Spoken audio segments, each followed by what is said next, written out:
ओम नमः सिद्धेभ्य।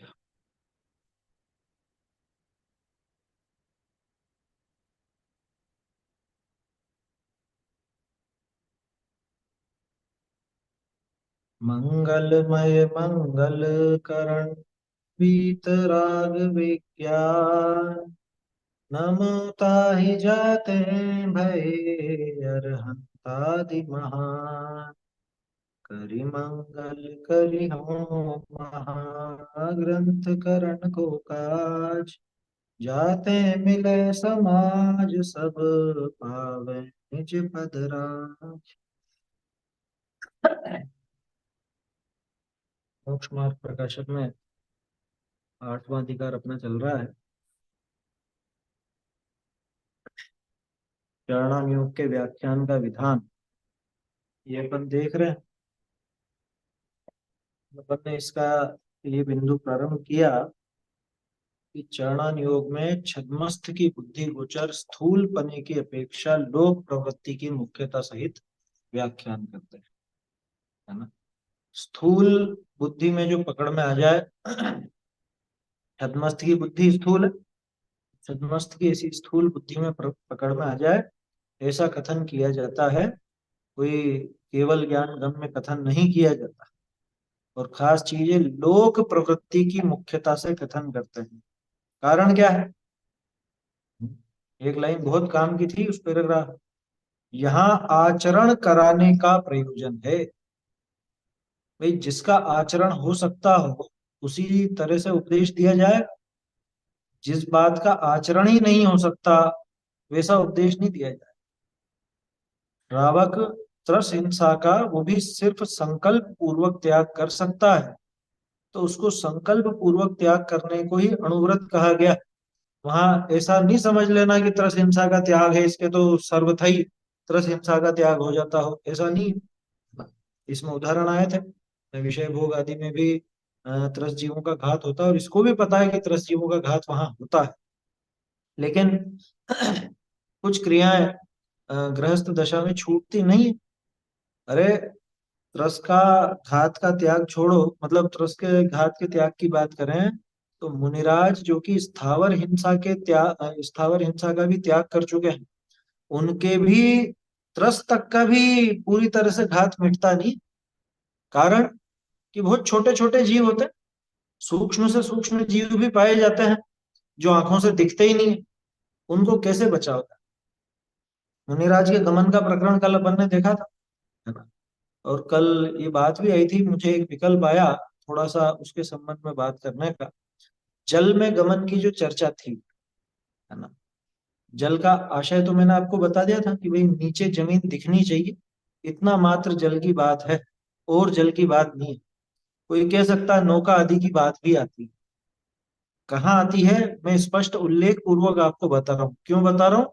क्योंकि बहुत से लोग उसका खोटा आशय भी ग्रहण करते हैं। पहली बात तो अपन इसको ऐसा समझे, थोड़ा सा ये प्रकरण अपन समझते हैं, एरिया समिति क्या है ये थोड़ा सा अपन समझते हैं। मूल रूप से मूलाचार में एरिया समिति के संबंध में वर्णन होता है। मूलाचार और भगवती आराधना इन दोनों में एरिया समिति के संबंध में कोई अंतर नहीं है, समान वर्णन है ना। और मूलाचार आप देखोगे तो वहां दो जगह प्रकरण है इसका। एक तो शुरू में सामान्य कथन है और बाद में उसी का विस्तार अलग से दिया है। तो शुरू में जो कथन किया गया है और बाद में भी जो विस्तार है वो बताता हूँ आपको। आचार्य आचार्य देव ने वहां लिखा, मूलाचार किसका ये ध्यान है ना। मूलाचार्य भट्टकेर स्वामी माने कुंदकुंदाचार्य, कुंदकुंदाचार्य का ही मूलाचार, है ना। ये सिद्ध है। मूलाचार कुंदकुंदाचार्य देव की रचना है, तो वो अपन अपने लिए तो सबसे ज्यादा प्रामाणिक वही है। उसमें आचार्य देव कहते हैं कि जब गमन करे तो सबसे पहला शब्द लिखा दिन में, दूसरा शब्द लिखा प्रासुक मार्ग, प्रासुक मार्ग पर। और प्रासुक का खुलासा टीका में स्पष्ट रूप से आता है, प्र असु, और फिर उसमें वो ठक प्रत्यय लगा के प्रासुक शब्द बनता है।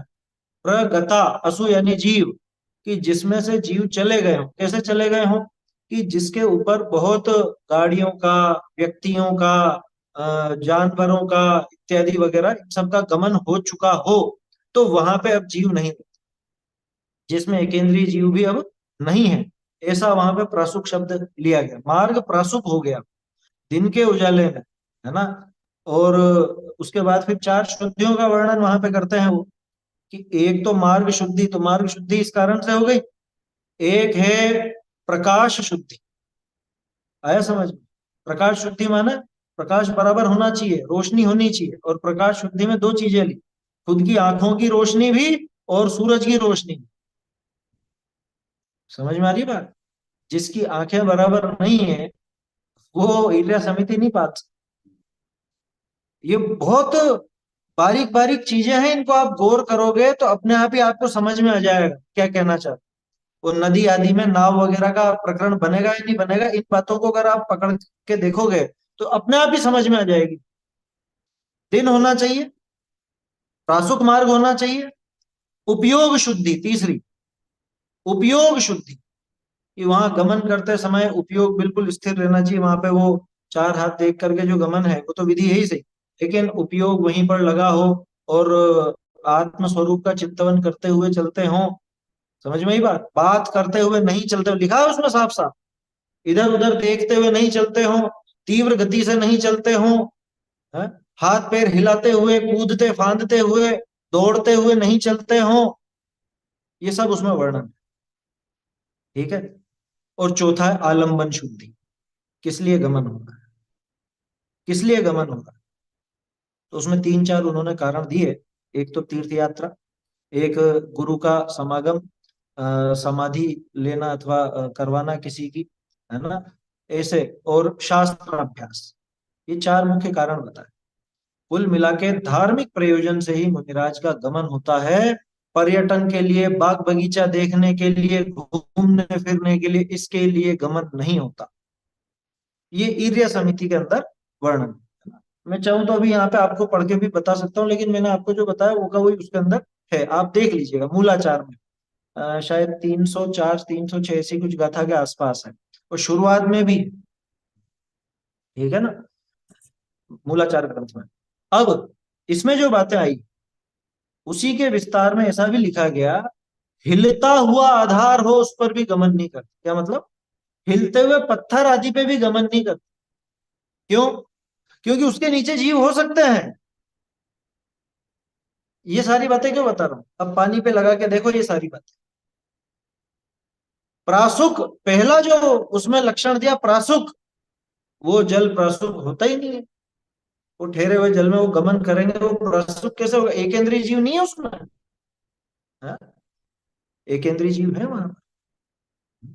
नाव की बात कर रहे हैं, पर नाव के ऊपर चर्चा कर रहे हैं। वहां एक इंद्रिय जीवों का सर्वथा अभाव नहीं है, ठीक है। अरे त्रस्त जीवों का ही अभाव नहीं है वहां, ठीक है। दूसरी बात, सूरज की रोशनी वो अंदर तक जाती नहीं, है ना। सूरज की रोशनी अंदर तक नहीं जाती है पानी में, ऊपर ऊपर रहती है। और नाव तो गहरे में भी चलती है ना, थोड़ी नीचे रहती है, पानी से थोड़ा नीचे तो रहती है, ऊपर भी रहती है। अधिकांश हिस्सा ऊपर रहता है, बाकी नीचे भी चलती है। चार हाथ जमीन देखकर चलने की बात वहां बैठेगी। क्यों? क्योंकि वहां ऊपर ऊपर थोड़े ना कोई दिखता है। तो मछलियां मछलियां तो सब नीचे रहती हैं, कैसे दिखेंगी? क्या होगा? उस पर गमन दूसरों का है ही नहीं, प्रासुक होगा कैसे? मार्ग शुद्धि कैसे बनेगी? समझ में आई बात? अब फिर वो कथन कैसा आया वो बताता हूं आपको। भगवती आराधना, जो कि शिव कोटि आचार्य शिवादि की थी, बहुत से तो उनको भी यापनीय संघ का कहते हैं। पहले एक यापनीय संघ चला करता था, ठीक है। और अपराजित सूरी जिन्होंने उसकी टीका की, अपराजित सूरी तो स्पष्ट रूप से यापनी थे। यापनी कौन, थोड़ा सा ये बता देता हूं। अभी जैसे दिगंबर और श्वेतांबर दो मत चलते हैं, उस समय पहले यापनी तीसरा भी हुआ करता, और ऐसा कहा जाता था कि ये इसमें से ही निकले, श्वेतांबर में से। इनकी मान्यता इस तरह की रहती थी, वो वस्त्र सहित भी, मतलब वो श्रावक भी मुक्त मुक्त हो सकता है। आर्य का मतलब स्त्रीलिंग से भी मुक्ति है, अन्य मति भी मुक्त हो सकता है। ये सारी मान्यताएं अपनी संघ में चलती थी, आया समझ? और वो उनकी टीका में मिलता है, वो थोड़ी बहुत चीजें मिलती है।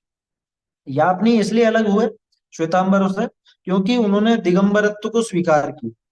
दिगंबर शास्त्रों को भी पढ़ा और दिगंबरत्व उन्होंने स्वीकार किया कि दिगंबरपना होना चाहिए, लेकिन स्त्री मुक्ति से उनको परहेज नहीं था, तो यापनी उनसे थोड़ा अलग हो। तो ये तीन थे, बाद में यापनी तो गायब हो गए, सिर्फ दिगंबर और श्वेतांबर बचे। समझ में आ रही है बात? तो ये जो अपराजित सूरी थे यापनी संघ के, उनकी टीका के अंदर वो बात है, नाव वाली। और मूल में? और उस मूल में नहीं है, मूल में बिल्कुल नहीं है। मूल में न तो मूलाचार में है न भगवती आराधना में, उन गाथाओं में नहीं है वो बात। आया समझ में?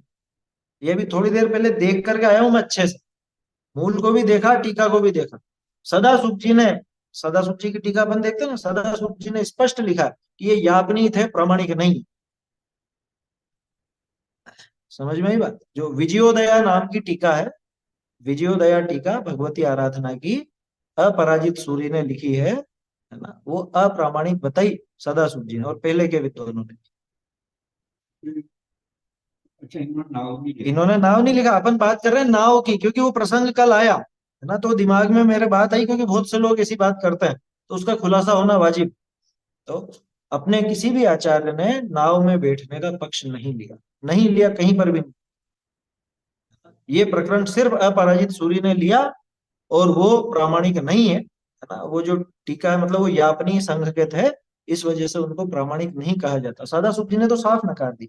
सदा सुख जी ने भी टीका लिखी है, भगवती आराधना की टीका सदा सुख जी ने भी लिखी है, और वही गाथाएं मैंने देखी, उन्होंने बिल्कुल नहीं लिया वो।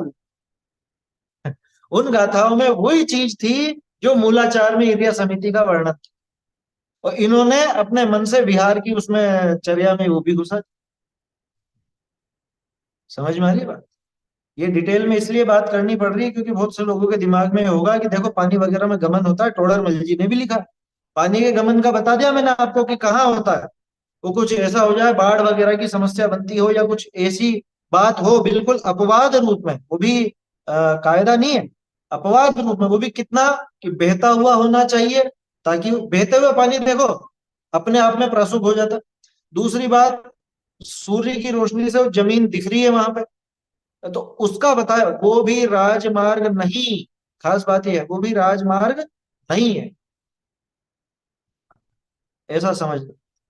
बोलिए। चलिए, अच्छा, ये हट गया हाथ तो कोई बात नहीं। तो ये थोड़ी सी बात मुझे बतानी थी, है ना। आप चाहें तो मैं वो प्रकरण पढ़ के बता सकता हूँ, ऐसा कोई विशेष बात नहीं है, लेकिन आप देखेंगे तो मिलेगा।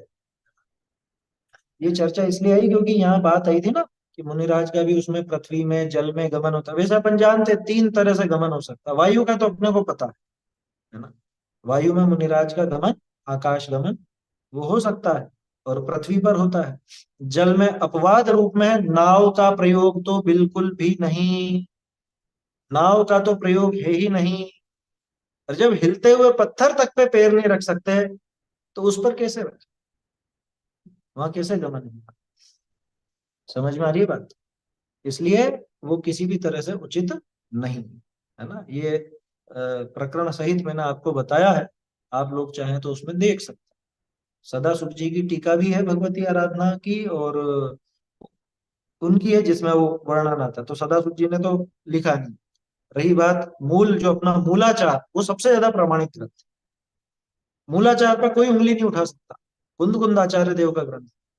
आया समझ? और मुनि आचरण का सर्वाधिक प्रामाणिक ग्रंथ अगर कोई है तो मूलाचार। वहां पे वो स्पष्ट रूप से उसमें बात मतलब आई नहीं है, वो जिक्र ही नहीं है, पानी में गमन का जिक्र ही नहीं। ठीक है। टोडरमल जी ने वो अपवाद रूप का जो वर्णन किया, उसमें भी क्या दिखाना चाहते हैं वो ये दिखाना चाहते हैं कि भाई मुनिराज को भी पता है कि ये जमीन में भी, जमीन पर भी जीव है, एकेंद्रीय जीव तो हर जगह ही, और उनके तो स्थावर जीवों के घात का भी त्याग है ना, लेकिन स्थावर जीवों का घात उनके शरीर से हो ही रहा है ऐसा।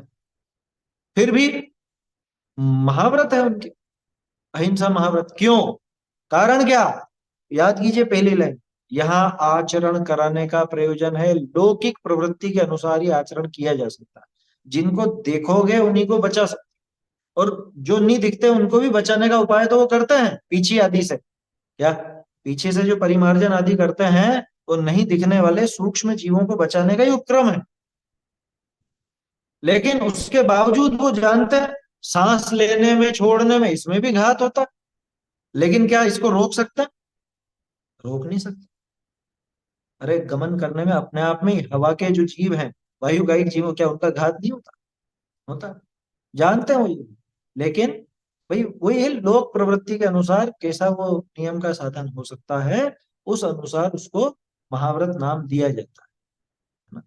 ऐसा नहीं समझना कि उनके अहिंसा महाव्रत है तो उनके शरीर के निमित्त से कोई भी जीव का घात नहीं होता।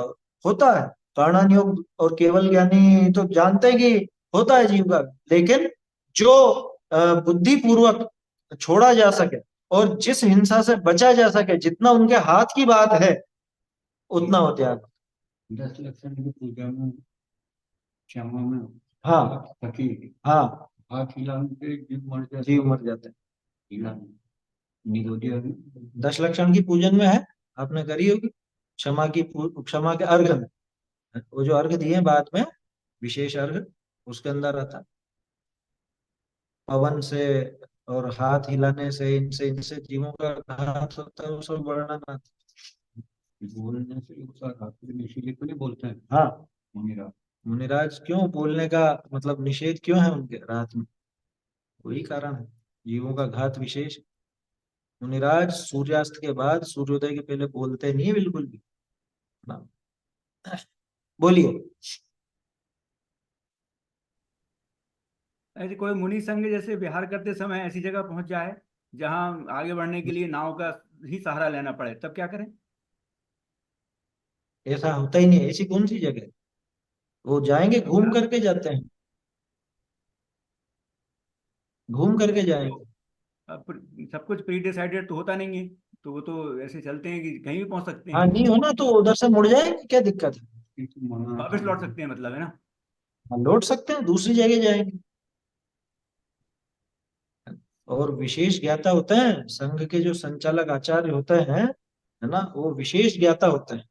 तो उनको ये समझ रहती है कि ये अब, वो तो प्रकृति के नजदीक ही तो रहते हैं हमेशा, तो अपने आप पता चल जाता है आगे किधर नदी रहेगी, किस तरफ का बहाव होगा, क्या है, तो अपन इधर से चले या उधर से चले, वो सब जानकारी तो रहती है ना। तो भी कोई आ जाए ऐसा तो वो उसको पार नहीं करता। मतलब नाव की यात्रा हरगिज नहीं होती मुनि संघ के लिए। हाँ, नहीं होती, बिल्कुल नहीं होती, है ना। ये कैसे स्पष्ट होगी? समझ। अपन ने देखा ना, अभी उदाहरण देखा ना, वो मैंने आपको जो ईर्ष्या समिति के बताए हैं, किस वजह से बताया? ईर्ष्या समिति सधेगी नहीं। नाव की यात्रा में ईर्ष्या समिति सध नहीं सकती, मार्ग शुद्धि हो नहीं सकती, है ना। प्रकाश शुद्धि बराबर बनेगी नहीं, उपयोग शुद्धि भी नहीं बनेगी वहां। उपयोग किधर लगे? उपयोग शुद्धि भी नहीं। और आलम्बन शुद्धि तो अपने आप ही भ्रष्टपना हो गया, क्योंकि वहां तो फिर प्रयोजन कुछ और हो गया। ऐसा नाव आदि का प्रयोग बिल्कुल भी अनुचित है। आप कह सकते हो कल्याण मुनि का प्रसंग आता है, वो किंवदंती है, उसका कोई ठोस प्रामाणिक आधार नहीं। एक बात, दूसरी बात, उसमें एक कथन ये भी आता है कि यहाँ से मुनिपना छोड़ करके गए थे, गृहस्थ दशा धारण करके गए और फिर वापस वहां पे मुनि हुए थे। वो सिकंदर का जो प्रसंग है ना, वो कहानी है, उसका कुछ ऐसा शास्त्र का शास्त्रों में नहीं है वो कहानी। वो कथा मतलब मूल ग्रंथों में, आचार्यों के लिखित मूल ग्रंथों में नहीं मिलेगी आपको। वो किंवदंती टाइप ही है, क्योंकि ऐसा होता तो कहीं ना कहीं उल्लेख तो मिलता। कोई अपने जो, क्यों कहते हैं वहाँ? हाँ, धर्म की सत्य। हाँ वह सत्ता ही नहीं, क्या करने जाएंगे। समझ में आई बात? देखिए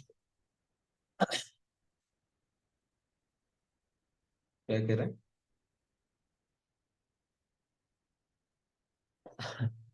वो पहले बता दिया ना, एड़ी जितना ही, क्या, एड़ी जितना पानी हो तभी निकल जाता है ना।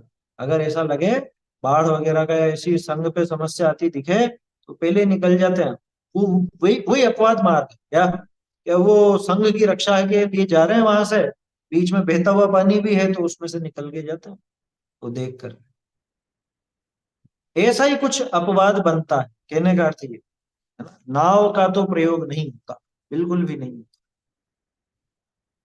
ठीक है ना, ये अपने को समझना चाहिए। नाव में मोटर वगैरह अब तो बिना मोटर के चलेगी नहीं नाव। और वो खेने वाली भी होगी तो भी उसमें वहां पे जीवों का घात होता है, मछलियां वगैरह वो सब, तो वो उचित नहीं है ना। बोलिए।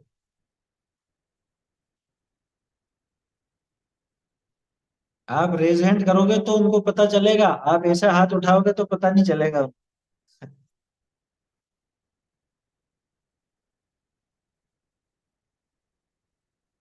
अ, अभी 5 साल पहले करीब जो बहुत तेज बारिश हुई थी, उस वर्ष कर्नाटक की तरफ जब बहुत ज्यादा पानी भरा गया था, तब सब पूरा संघ, अब नाम नहीं लेती महाराष्ट्र का, पर वो पूरा संघ नाव में बैठा कर ही तो लाए गए थे फिर इधर की तरफ।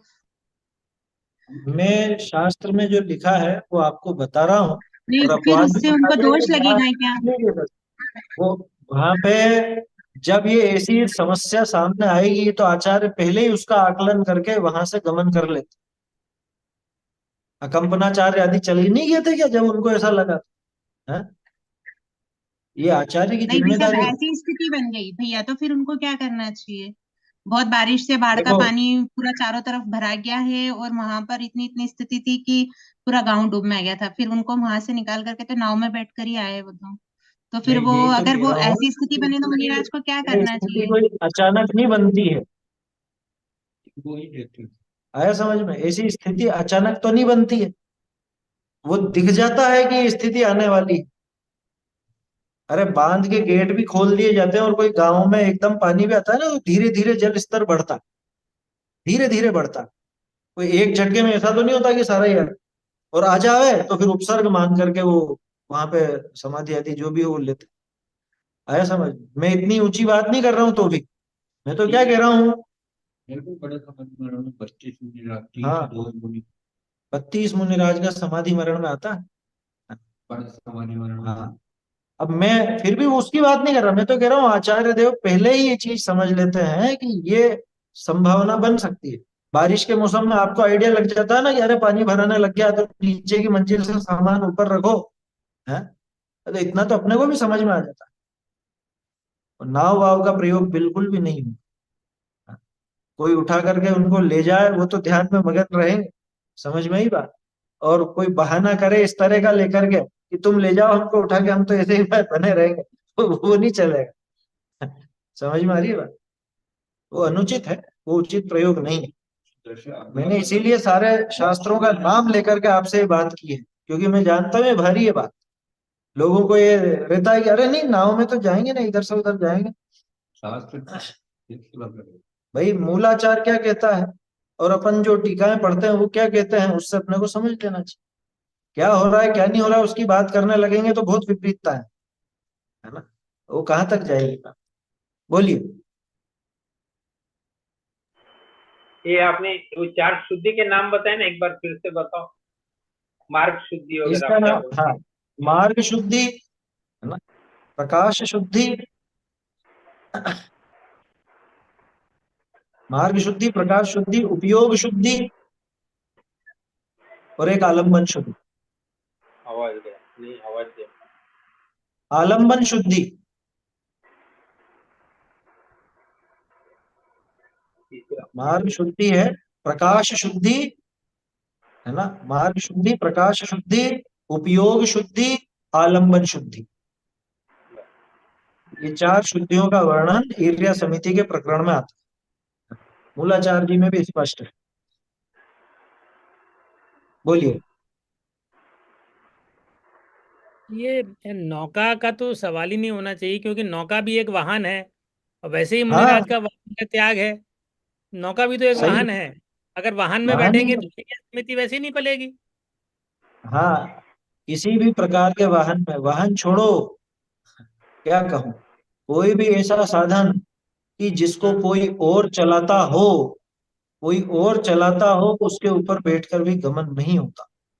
पालकी आदि का भी स्पष्ट निषेध होता है, स्पष्ट निषेध होता है ना। अभी लोगों के दिमाग में बहुत बहुत तरह के प्रश्न उठेंगे, लेकिन उन सब की डिटेल में भी अपन जाएंगे तो ये विषय अपना रह जाएगा। मुझे तो सिर्फ इतनी सी बात बतानी थी, वो जो जल की बात आई थी ना, तो उस संबंध में किसी के दिमाग में भ्रांति ना रहे, कोई और दिमाग में ऐसी खटपट नहीं रहे, इसलिए मैंने वो सारी बात। दूसरा अगर लेकर के चल रहा है तो एरिया समिति नहीं सद सकती। क्यों नहीं सद सकती? क्योंकि इनको कैसा दिख रहा है? उपयोग शुद्धि नहीं रही, आया समझ में? आलम्बन शुद्धि नहीं रही, वो सारी बात है। माइक चालू है आपका? माइक बंद कर लीजिए। तो ये बात समझने की है ना, मेरे ख्याल से। मैंने आपको ग्रंथ का नाम बता दिया, गाथाएं बता दी, आप उसमें देख सकते हैं, उसमें पूरा विशेष विस्तार आपको आ जाएगा, ठीक है ना। और भी फिर भी कोई ऐसी समस्या हो तो अपन संडे को कर सकते हैं चर्चा, कोई बड़ी बात नहीं है ना। ग्रंथ भी अपने पास है सब, कोई ऐसी दिक्कत वाली बात नहीं। चलिए तो आगे बढ़ते हैं अपन। अपन ने कल बात करी थी इसके संबंध में, और कि मुनिराज को भी मालूम है ये बात, है ना, कि यहाँ यहाँ ऐसे ऐसे जीव पाए जाते हैं, और गमन करने में, अपने शरीर के हिलने डुलने में, सांस लेने में, और क्रियाएं करने में, इनमें उन जीवों का घात बिल्कुल भी नहीं होता, ऐसा तो नहीं होता है। मुनिराज भी जानते हैं, जिनवाणी से जानते हैं, लेकिन क्या करें, वो उसको वो उनके हाथ की बात नहीं है ना, कुल मिला के बात है, उनके हाथ की बात नहीं है, यानी उनके बस में नहीं है। जो उनके वश में है, ऐसे स्थावर और त्रस्त जीवों का घात तो सर्वथा उन्होंने छोड़ दिया, इसलिए उनके अहिंसा महाव्रत ही है, ठीक है ना। तो ये वर्णन क्या हुआ? ये लौकिक प्रवृत्ति का वर्णन, माने आचरण किस हिसाब से किया जाएगा? केवल ज्ञान में जो देखा जाता है उस हिसाब से आचरण करने जाओगे, हो नहीं सकता, तीन काल में नहीं हो सकता। केवल ज्ञानी भगवान को तो हर जगह वो जीव वगैरह सब नजर आते हैं। अब मैं जीवों का, हिंसा का सर्वथा त्याग करता हूं, तो कैसे करोगे बताओ? नहीं कर सकते, नहीं कर सकते। खुद के शरीर में ही बहुत जीव पैदा होते हैं, बहुत जीव मरते हैं, तरह तरह की क्रिया होती है। मुनिराज उपवास करें, मान लो उपवास करें, तो शरीर में भी तो अंदर पेट में और इधर उधर सब वो क्रिया होती है ना, है। तो वो जीवों का घात तो उसमें भी होता है। समझ में आ रही बात?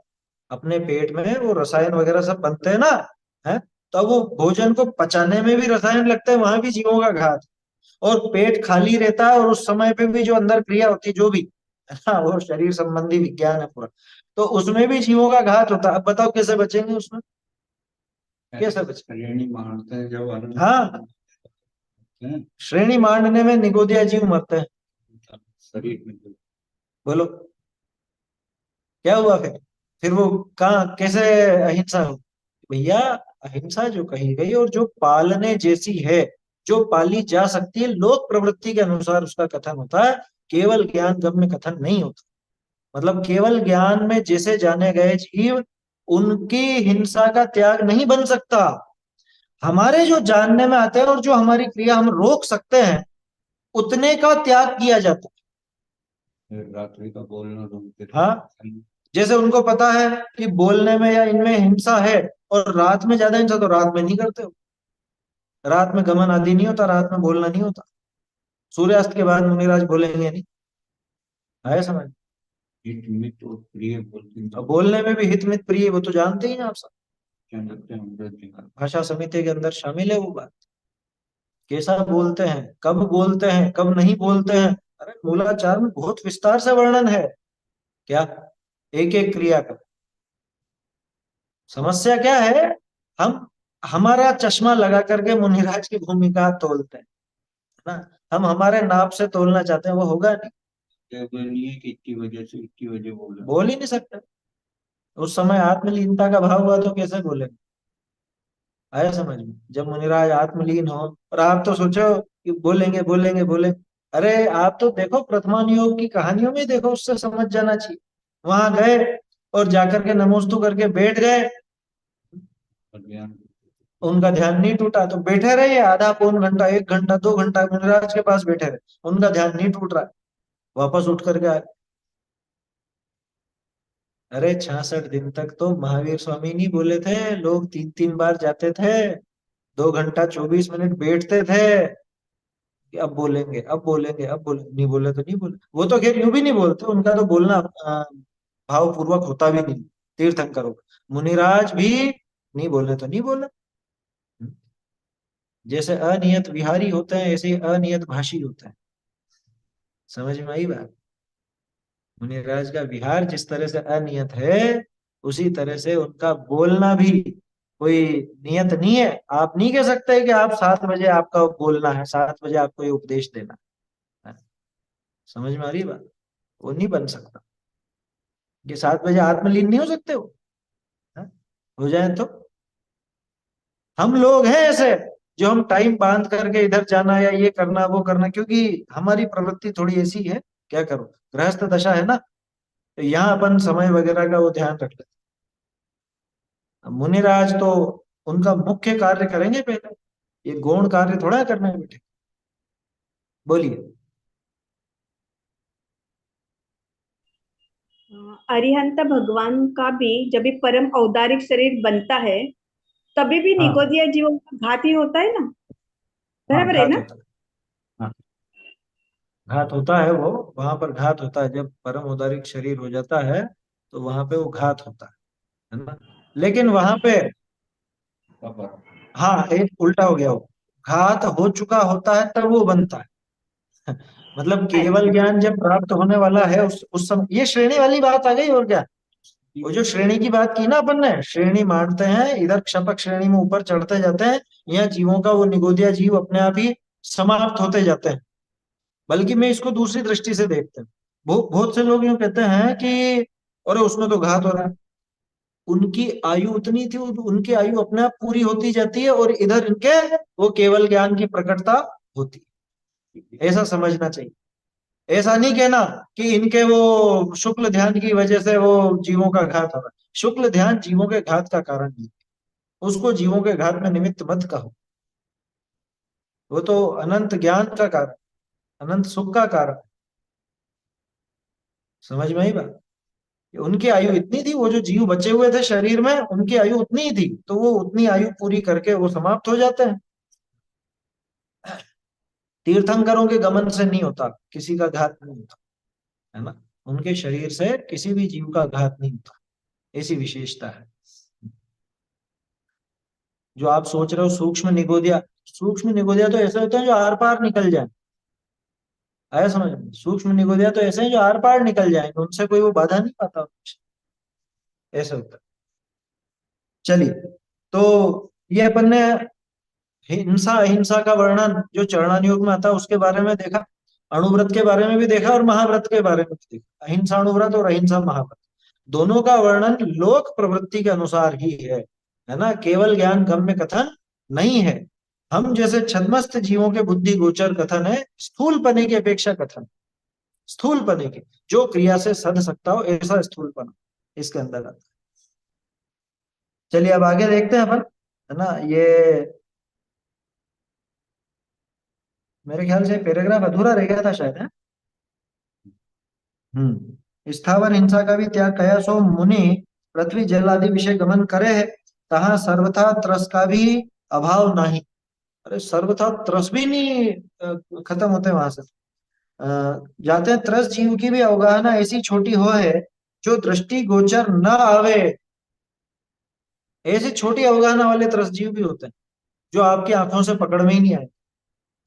तो माइक्रोस्कोप से जो दिखते हैं ना, माइक्रोस्कोप से दिखने वाले जीव कौन से होते हैं? कोई सोचे एकेंद्रीय, तो एकेंद्रीय नहीं होते हैं, वो त्रस होते हैं। क्योंकि माइक्रोस्कोप से भी उन्हीं को देखा जाता है, ये हलन चलन हो रहा, हलन चलन हो रहा, तो हलन चलन करने वाले तो त्रस होते हैं। समझ में आ रही है बात? तो सारे त्रस जीव पकड़ में आते हैं, स्थावर जीव उससे पकड़ में नहीं आते। हर तिनकी स्थिति पृथ्वी जलादि विषय ही है, सो मुनि जिनवानी ते जाने हैं, वह कदाचित अवधि ज्ञान आदि करी भी जाने हैं। मुनिराज जिनवाणी के माध्यम से ये भी जानते हैं कि यहाँ इतने जीव हैं, ऐसे जीव हैं, है ना। और कदाचित अवधि ज्ञान हो तो उससे तो और विशेष जानते हैं। परंतु या के प्रमाद ते स्थावर त्रस हिंसा का अभिप्राय नहीं। मूल बात यह है ना, अहिंसा महाव्रत में मूल बात क्या है कि प्रमाद पूर्वक वो त्रस और स्थावर दोनों ही प्रकार के जीवों का घात करने का काम नहीं होगा। न तो वैसा भाव होगा और ना वैसी क्रिया हो। है समझ में? प्रमाद पूर्वक आचरण नहीं होगा। क्यों?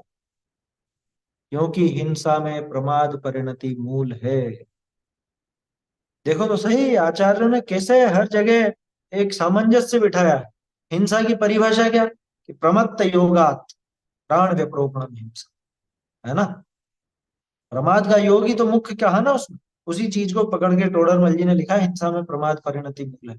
अब जब मुनिराज ने अहिंसा महाव्रत धारण किया, और वो केवल ज्ञान दम में जो सूक्ष्म जीव है उनसे तो बच नहीं सकते, मतलब उनका घात तो होता ही होता है, तो फिर क्या करें, कि प्रमाद रूप आचरण नहीं करेंगे, प्रमाद रूप विहार नहीं करेंगे, प्रमाद रूप बोलना नहीं करेंगे, प्रमाद रूप आहार ग्रहण नहीं करेंगे, प्रमाद रूप वस्तु को उठाएंगे नहीं, प्रमाद रूप रखेंगे नहीं, प्रमाद रूप मल मूत्र का त्याग नहीं करेंगे। ये जो समितियां है ना, ये प्रमाद के अभाव के लिए ही है। अहिंसा महाव्रत की सिद्धि के लिए समितियां हैं। आया समझ में, गौर करना आप कभी समितियों का वर्णन क्यों है। 5 समितियां जो हैं वो अहिंसा महाव्रत की सिद्धि के लिए है। कैसे बोले कि जीवों का घात ना हो, कैसे चले कि जीवों का घात ना हो, कैसे आहार लें कि जीवों का घात ना हो, कैसे वो वस्तु को उठाएं या रखें जिससे जीवों का घात ना हो, कैसे मलमूत्र आदि का त्याग करें जिससे जीवों का घात ना हो। हर चीज में यही तो बात है। अहिंसा महाव्रत की सिद्धि के लिए ये बात आती। और वो जो 5 इंद्रिय जय है वो अपरिग्रह महाव्रत की सिद्धि के लिए आती। बीच के 3 तो इन सब में गर्भित हो जाता है। क्या आया समझ में, क्योंकि भोग उपभोग ये परिग्रह से संबंधित है। भोग और उपभोग का संबंध परिग्रह से। परिग्रह परिमाण और भोगोपभोग परिमाण एक जैसे हैं। परिमाण हमारे लिए ध्यान रखना, मुनिराज के तो अपरिग्रह महाव्रत है, इसलिए उनके 5 इंद्रिय जय जो पाया जाता है। 5 इंद्रिय जय अकेला परिग्रह मतलब अपरिग्रह के लिए नहीं, बल्कि और भी चीजें उसमें। 5 इंद्रिय जय में आपके 22 परिशहों का सहन भी आता है। समझ में आई बात, वो सब चीजें आती है उसमें। तो सब आपस में एक दूसरे की पुष्टि के लिए ऐसा है। मूल में तो महाव्रत ही है, और मूल में तो एक ही महाव्रत है। कौन सा, अहिंसा। उसी के विस्तार बाकी के 4 हैं, उसी की सिद्धि के लिए समितियां हैं, उसी के लिए पंचेंद्रिय हैं, उसी के लिए 7 शेष मूल गुण। समझ में आई बात। ऐसा अद्भुत सुंदर स्वरूप है मुनिराज का। मुनि दशा तो उसके बारे में पढ़ोगे तो ऐसा लगेगा कि ऐसे भी जीव होते हैं इस भूमंडल पर, इस तरह के भी जीव होते हैं इतने ऊंचे। वो गगन विहारी आया समझ में, वास्तव में गगन विहारी है। कौन से गगन विहारी, अरे जमीन पर चलते हुए भी गगन विहारी ही है वो तो। क्यों है गगन विहारी, एक तो ये आत्मा का आकाश, क्या ये गगन, सबसे पहला तो ये गगन। दूसरा कह रहे इस लोक के है ही नहीं, इस लोक में दूसरे किसी जीव की ऐसी वृत्ति नजर ही नहीं आती है। निज आत्म में ही विहरते जीवन न पर की आस से। निज आत्म में ही विहरते, अपने आत्म स्वरूप में ही विहार करते, पर की आशा से उनका जीवन नहीं चलता, पर द्रव्य की तो आशा भी नहीं होती। आया समझ, ऐसे गजब का स्वरूप है, गजब का मतलब पढ़ते ही वास्तव में ऐसा रोमांच हुआ। मुनिराज का स्वरूप तो ऐसा है। क्यों लालायित नहीं होगा कोई भी श्रावक मुनि दशा पाने के लिए, होना ही चाहिए। समझ में ही बात, बाकी उतावली का काम नहीं है। निसंग है जो वायु समुद्र पहना। हाँ, निसंग, निर्लेप, कैसे कैसे शब्द आते हैं अपने मुनिराजों के लिए। तो मुनि दशा का तो वर्णन ही वास्तव में आह्लादकारी, प्रसन्नता हो, अरे कोई जीव आगे बढ़ के ऐसा अनंत सुख प्राप्त कर लेता है, तो अनंत सुख की विधि अपनी लौकिक विधियों से तो कुछ निराली होगी ना। हम जैसे कार्य सोचते हैं वो कार्य थोड़े ना वहां नजर आएंगे। वो तो बिल्कुल एक अलग ही प्रक्रिया, अलग ही जीवन, ऐसा अद्भुत जीवन होता है कि जिनको देखने मात्र से भी दूसरे लोग धर्म क्या है ये सीख जाते, जिनके निकट सिंगारी पशु भूल जाते क्रूरता। दिव्य दिव्य गुरुओं की अहो कैसी अलौकिक शूरता। तब जाके वो वचन निकलते हैं क्या, ऐसे परम निर्ग्रंथ दिगंबर गुरुओं के तो हम दासानुदास। ऐसा सो रज मम मस्तक चढ़ो भूधर मांगे ए। आया समझ में? तो मुनिराज जहाँ पे विहार करके गए हम, वो रज मेरे, वो धूल मेरे माथे पर, मेरे सिर माथे पर। इतनी इतना बहुमान मुनिराज का होना चाहिए, तब जाके मुनिराज के प्रति वो भक्ति का भाव रहता। इतना बहुमान मुनिराज का हो। और वो बहुमान इसीलिए आता है कि ऐसा अद्भुत स्वरूप उनका है। और हम हमारे जैसा कहना, क्या कहते हैं, अरे खुद तो घर में मजे में बैठे रहते हैं और उनपे इतनी पाबंदियां। अरे उनपे पाबंदियां, पाबंदी है तो तुम हो, तुमको ये भी चाहिए, ये भी चाहिए, ये भी चाहिए।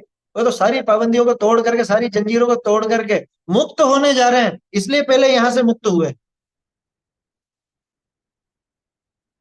ये तो हमारी खोटी प्रवृत्ति है जो हम,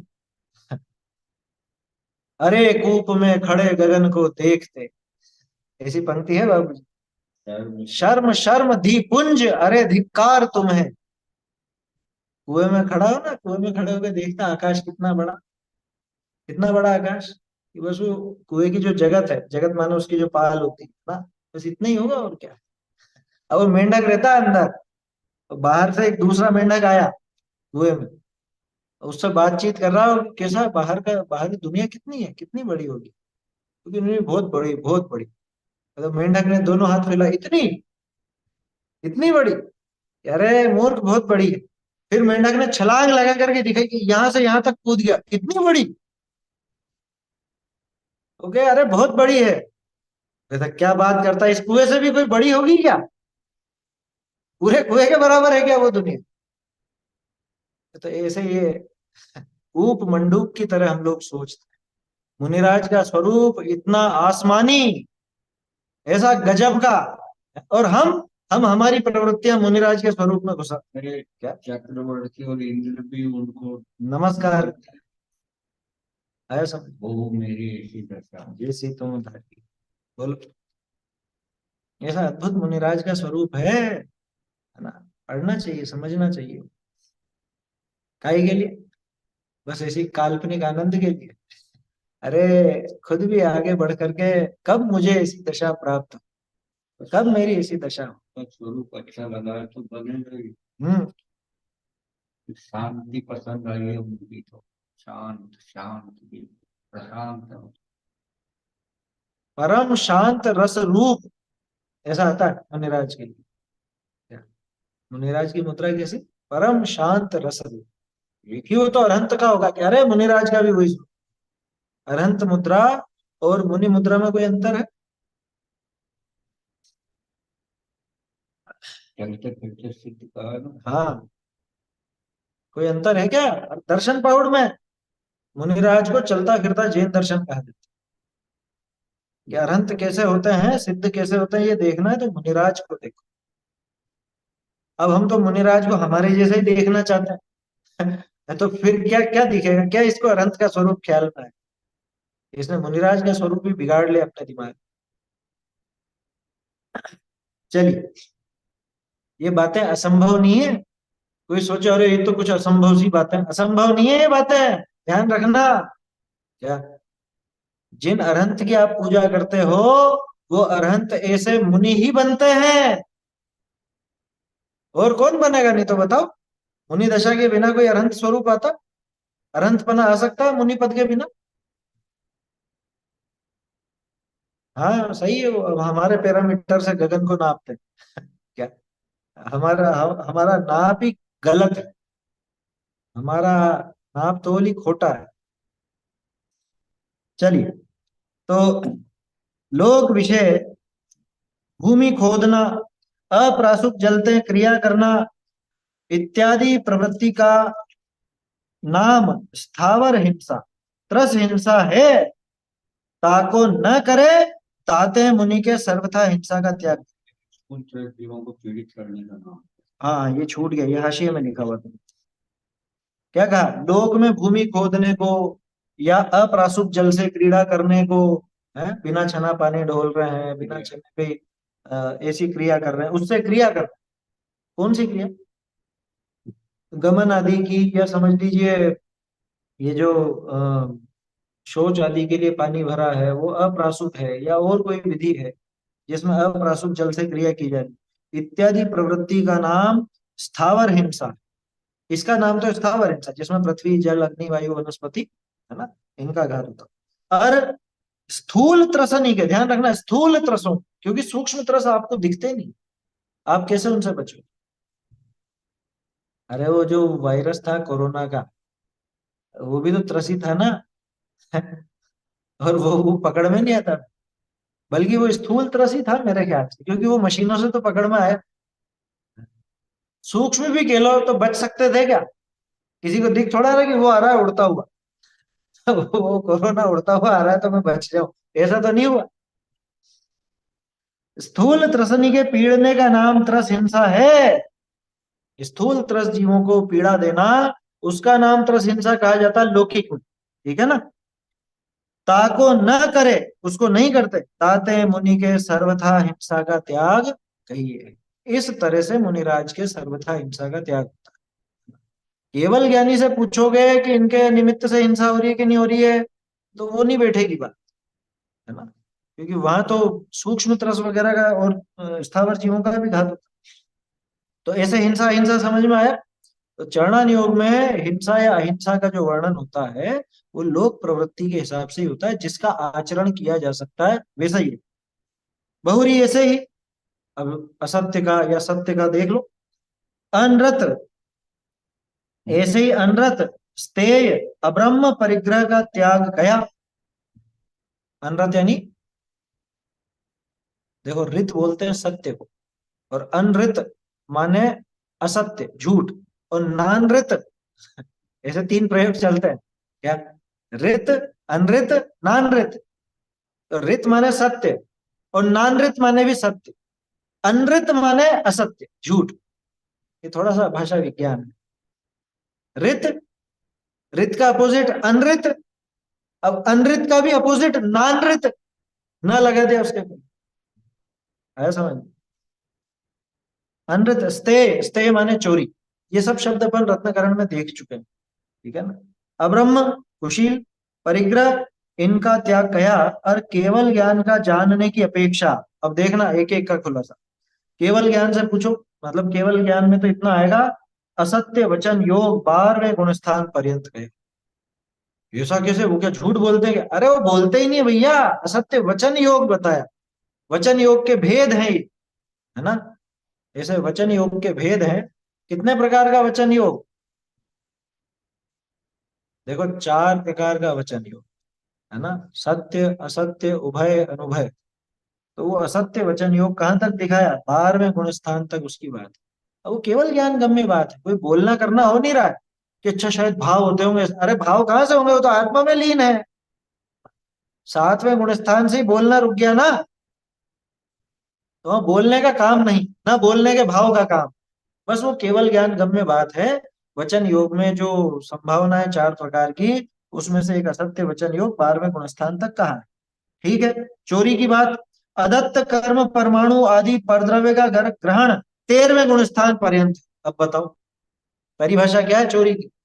अदत्ता दानम स्थेयम, बिना दिया हुआ ग्रहण करना वो चोरी, ठीक है, यही परिभाषा।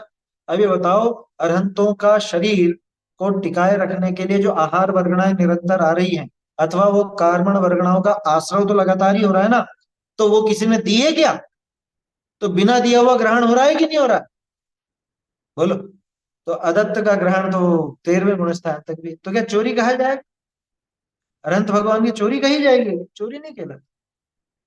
समझ में आ रही है बात? अदत्त कर्म परमाणु आदि पर द्रव्य का ग्रहण, पर द्रव्य ही है ना, पुद्गल का ही तो ग्रहण होता है। वो जो आहार वर्गणा है वो भी पुद्गल है, किसी ने दी नहीं है लेकिन उसका ग्रहण होता है, कर्मों का भी आगमन होता है। तो क्या चोरी कहें उसको? अदत्ता दान वाली परिभाषा लगाएंगे क्या? ये वो नहीं लगेगी, ये लोक प्रवृत्ति से चलना है ना। वेद, ये अब्रह्म की बात। वेद का उदय नवम गुण स्थान पर्यंत, वो वेद कर्म का उदय वहां तक बताया जाता है। बताओ अब काम क्या हो रहा है उसका? कि कोई पर स्त्री या पर पुरुष अथवा दोनों का वो भोगने का भाव है क्या वहां? कि नहीं है बिल्कुल। 3 प्रकार का जो वेद है, स्त्री वेद, पुरुष वेद, नपुंसक वेद, तो वो दिखाया वहां 9वें गुण स्थान तक। अब वो सत्ता है उसकी, उदय है। समझ में ही बात। लेकिन उससे कोई उनके कुशील का दोष नहीं लगता, उससे उनके कोई ब्रह्मचर्य का घात नहीं हो जाता। वेद का उदय 9वें गुण स्थान पर्यंत। अंतरंग परिग्रह 10वां गुण स्थान पर्यंत। अंतरंग, अंतरंग परिग्रह माने,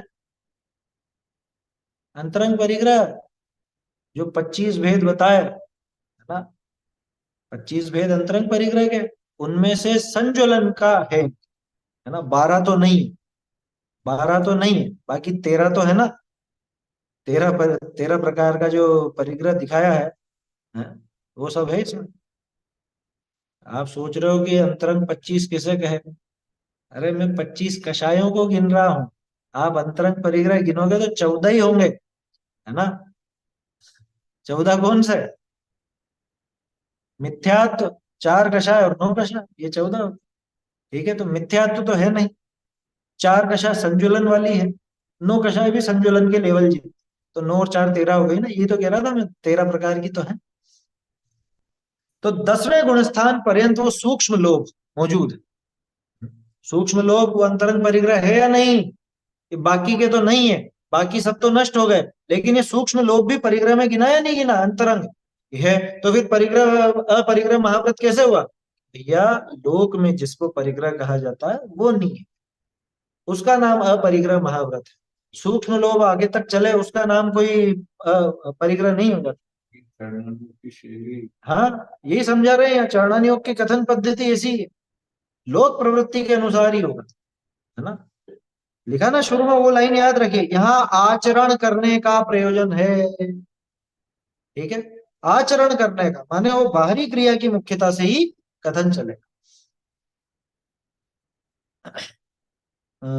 बाह्य परिग्रह समवसरण आदि केवली के भी हो, दोनों परिग्रह की बात कर ली, तोड़रमल जी कोई विषय नहीं छोड़ते। परिग्रह 2 प्रकार के दिखाए थे। अंतरंग परिग्रह, अंतरंग परिग्रह सूक्ष्म लोभ के रूप में 10वें गुण स्थान तक आया। बहिरंग परिग्रह, ये तो केवली के भी दिख रहा है। समवसरण आदि सारी विभूति किसकी है? अनंत भगवान। अदत्त कर्म परमाणु, अदत्त का मतलब होता है बिना दिया हुआ। अदत्त नाम इसलिए लिखा क्योंकि चोरी की परिभाषा होती है अदत्ता दानम, अदत्त का आदान माने अदत्त का ग्रहण, बिना दी हुई वस्तु का ग्रहण करना वो चोरी, ये परिभाषा। तो यहाँ पे बता रहे हैं कि भाई वो जो परमाणु आते हैं, अपना शरीर है ना जैसे, ऐसे ही अनंत भगवान का भी शरीर है। तो शरीर को टिकाए रखने के लिए आहार वर्गणाएं, आहार वर्गणाएं स्वयं वाली, किसी ने दी क्या उनको? अपने आप ही आती, अपने भी अपने आप ही आती है और उनकी भी अपने आप ही आती। कार्बन वर्गणाएं वो भी आ रही है, आश्रय हो रहा है लगातार, तो किसी ने दी है क्या? कि नहीं दी है, तो अदत्त। ठीक है, अदत्त उद्गल की वर्गणा, अदत्त कर्म परमाणु, वो कर्म किसी ने दिए नहीं, लेकिन वो आते हैं, स्वयं ही भी आते हैं। वो आने पर भी क्या इनके अदत्त का आदान यानी कि चोरी कहलाएगा? नहीं कहलाएगा, क्योंकि चोरी जिसे कहा जाता है वो काम यहाँ नहीं हो रहा। ठीक है ना। ठीक है, बाह्य परिग्रह समवसरण आदि केवली के भी हुए, परंतु अब खास बात, प्रमादते पाप रूप अभिप्राय नहीं, अरे लोक प्रवृत्ति विषय जिन क्रिया नहीं करी, ये झूठ बोले हैं, ये चोरी करे है, ये कुशील सेवे है, परिग्रह राखे है, ऐसा नाम ऐसा नाम पावे, क्रिया इनके है नहीं, है ना, ते क्रिया इनके है नहीं, ताते अनृत आदि का इनके त्याग कहिए है। समझ में आ रही बात? ये मूल है, ये इस पैराग्राफ की मूल पंक्ति है। कि फिर इनके ये सारी चीजें होती हुई दिख रही हैं, ये सारे काम होते हुए दिख रहे हैं, तो फिर इनके महाव्रत कैसे रहा? कि भैया प्रमाद से पाप को प्रवृत्ति नहीं है, एक बात तो, क्योंकि मूल में प्रमाद ही है। आप सोचोगे हिंसा के मूल में प्रमाद है, बाकी में, अरे बाकी में भी प्रमाद ही मूल है। ये समझना, बिना प्रमाद के कोई सा भी पाप नहीं हो, बिना प्रमाद के कोई भी पाप नहीं हो सकता। हाँ वो है ना, पुरुषार्थ सिद्धि उपाय में भी है, वो असल में वहां सब जगह है, अपने समय सारथी में, प्रवचन सारथी में, सब जगह ही। प्रमाद के बिना न हिंसा होगी, प्रमाद के बिना न झूठ होगा, न चोरी, न कुशील, न परिग्रह। क्योंकि अभिप्राय की खोट वो अपने आप प्रमाद में आ जाती है। जहां अभिप्राय खोटा हुआ वो सारा वचन प्रमाद रूप वचन। देखो क्या कहा, प्रमाद ते पाप रूप अभिप्राय नहीं, और लोक प्रवृत्ति विषय, ये वापिस पहली लाइन याद कीजिए, लोक प्रवृत्ति की अपेक्षा कथन होता है चरणान योग में। तो अब लोक प्रवृत्ति में जिसको हिंसा बोलते हैं, लौकिक में जिसे हिंसा कहा जाता है, क्या मुनिराज के वो क्रिया दिख रही है? नहीं दिख रही। लोक प्रवृत्ति में जिसे झूठ बोला जाता है, ये झूठ बोल रहा है, ऐसा झूठ बोलने का वो क्रिया दिख रही है मुनिराज की? वो नहीं दिख रही। लोक प्रवृत्ति में जिसको ये कहा जाए कि ये चोरी है, ये इसने इसकी वस्तु उठा के रख ली, ये चोरी है, ऐसी क्रिया उनके दिखती है कि नहीं दिखती? लोक प्रवृत्ति में जिसको कुशील सेवन कहते हैं या परिग्रह रखना कहते हैं, ऐसी ऐसी जिन क्रिया के नाम है, ऐसी क्रिया इनके है नहीं। ऐसा नाम जो क्रियाएं पाती हैं वो क्रियाएं इनके दिखती हैं क्या? वो क्रियाएं नहीं है। ताते अनृत आदिक का इनके त्याग कहिए है, यानी झूठ वगैरह, अनृत माने झूठ, झूठ वगैरह जो भी पाप हैं, झूठ चोरी कुशील परिग्रह, उन सबका भी इनके त्याग कहा जाता है। अहिंसा का नाम क्यों नहीं लिया? वो पहले हो चुकी बात, हिंसा हिंसा की बात पहले हो गई, बाकी की चार की एक साथ कर। ठीक है, इसलिए इनके असत्य आदि का त्याग कहा जाता है। ठीक है। और देखिए, दो एक मिनट है वैसे। बहुरी जैसे मुनि के मूल गुण नि विषय, पंच इंद्रिय के विषय का त्याग कहे। मुनिराज के पांच इंद्रियों के विषयों का त्याग कहा। सो जानना तो इंद्रिय का मिटे नहीं। इंद्रियों का जानना कहाँ मिटा, बताओ? इंद्रियों से दोनों काम होता है ना, जाना भी जाता है, व्यवहार का कथन है, इंद्रियों से जानते भी हैं और इंद्रियों से वो विषय भोग आदि का भी ग्रहण होता है। तो मुनिराज के जानना मिट गया क्या? सामने कोई दृश्य आ गया तो जरूरी है क्या कि आंखें बंद ही करेंगे हमेशा? दिखेगा, कुछ ना कुछ दृश्य दिख सकता है, कोई बात सुनने में आ सकती है, कानों में पड़ सकती है, पांचों इंद्रियों का कुछ ना कुछ काम चल सकता है। जब आत्मलीनता नहीं है तब वो इंद्रियों के माध्यम से, मन के माध्यम से ज्ञान प्रवर्तता है। क्या कहा? सो जानना तो इंद्रिय का मिटे नहीं, अरे विषयनी विषय राग द्वेष सर्वथा दूर भया होई, तो यथा क्या चारित्र हो ही जाए, सो भया नहीं। क्या मतलब? कि भैया विषयों में अगर राग द्वेष नहीं मिटता, मतलब दो काम है ना, देखो इंद्रियों के, या तो विषय भोगों में लगना या फिर उन विषयों को जानना। मतलब एक तो जानना और एक भोगना। ठीक है, अब भोगने को जोड़ते हैं अपन राग द्वेष से, जानना तो जानने में गया, और भोगना और राग द्वेष भी। ठीक है ना? तो अब ये बताओ कि मुनिराज के इंद्रिय जय कैसे है? इंद्रिय जय कैसे? इंद्रिय जय कहा गया ना, तो एक तरफ अपन देख रहे हैं कि पांचों इंद्रियों का जानना मिटा नहीं। दूसरी बात, अगर राग द्वेष सर्वथा छूट गए होते तो वीतरागी हो चुके होते, तो वीतरागी भी नहीं हुए। तो दोनों तरह से इंद्रियां चल रही है, फिर इंद्रियों को जीता कैसे? तो केवल ज्ञान वाली अपेक्षा मत लगाओ यहाँ पे कि इंद्रियों को कैसे जीता, ये चरणान योग की अपेक्षा है। क्या कह रहे हैं? सो भया नहीं, परंतु विषय स्थूल पने इच्छा का अभाव भया, है ना? ये जो पांच इंद्रिय के विषय भोग हैं, उनकी स्थूल इच्छा, यानी कि मुझे ये चाहिए, मुझे मैं ये भोग भोगूं, है ठंडी हवा गर्म हवा, स्थूल रूप से विषय इच्छा का, हाँ, स्थूल पने विषय इच्छा का अभाव हुआ। और विषय इच्छा किसका नाम है? चार प्रकार की इच्छाओं में टोडरमल जी ने विषय इच्छा बताया, है ना? विषय इच्छा का मतलब मैं उसको जानूं, वो भी विषय इच्छा, वही तो थी विषय इच्छा के अंदर, वही था। तो जानने में भोगना भी शामिल है, ध्यान रखना। तो मुनिराज को किसी वस्तु के प्रति कोई जबरदस्त गेय नहीं होगी। एक तो ये समझ लो कि ये जानना ही है मुझको, तो ये जानना ही क्या हुआ, ऐसी विशेष जिज्ञासा भी नहीं होगी। दूसरी बात, भोगने रूप जिज्ञासा भी नहीं, क्योंकि भोगना जो है वो जानने रूप ही होता है, ध्यान रखना। जितना भी भोगना है वो जानने रूप ही होता है। तो मुनिराज को एक तो वो भोगने का भाव नहीं, दूसरी बात जानने की तीव्रता भी नहीं है। सहज रूप से कोई चीज, कोई ज्ञेय जानने में आ जाता है तो आ जाता है, नहीं तो उसके प्रति वो तटस्थ रहता है। परंतु स्थूल बने विषय इच्छा का अभाव भया और बाह्य विषय सामग्री मिलावने की प्रवृत्ति दूर भई, ताते या के इंद्रिय विषय का त्याग गया, ऐसे ही अन्यत्र जा। क्या कहा कि भाई चला करके कोई विषय को इकट्ठा नहीं करेंगे, उनको उस विषय को भोगने का भाव भी नहीं होगा और कोई जानने की ऐसी तीव्र इच्छा भी नहीं होती, इसलिए उनके इंद्रिय बताए। समझ में आ रही है चरणान योग के व्याख्यान की शैली? भाई कर्णन योग से पूछोगे तो वो तो जाने क्या क्या कि यहाँ तक भी है, यहाँ तक भी, यहाँ तक भी है, हाँ? इंद्रियों का जानना मिटा नहीं है और राग द्वेष सर्वथा दूर हुआ नहीं है, तो इंद्रिय जय हुआ कि नहीं हुआ? भाई लौकिक में जिसको इंद्रिय लिप्सा कहा जाता है, इंद्रिय के विषय भोगना कहा जाता है, वो इनके नहीं पाया जाता। इनके न तो भोगने का भाव है, न जानने की ऐसी तीव्र इच्छा है, और न उन साधनों को जुटाने का भाव। इसलिए मुनिराज के 5 इंद्रियों का जय है ही है।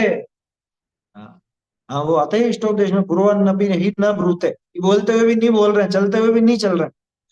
क्यों? क्योंकि इच्छा नहीं है, भोगने की इच्छा नहीं। आया समझ में? तो विषय इच्छा नहीं होने के कारण के ये 5 इंद्रिय जय देखे जाते। तो ऐसे टोडरमल जी ने घटित किया, ये वर्णन कैसा है ना, 5 जो महाव्रत हैं और 5 इंद्रिय जय है, इसका वर्णन कैसा है ये यहाँ पे समझाए। अब आगे और इसमें विशेष बात आई, उसको फिर अपन कल देखेंगे।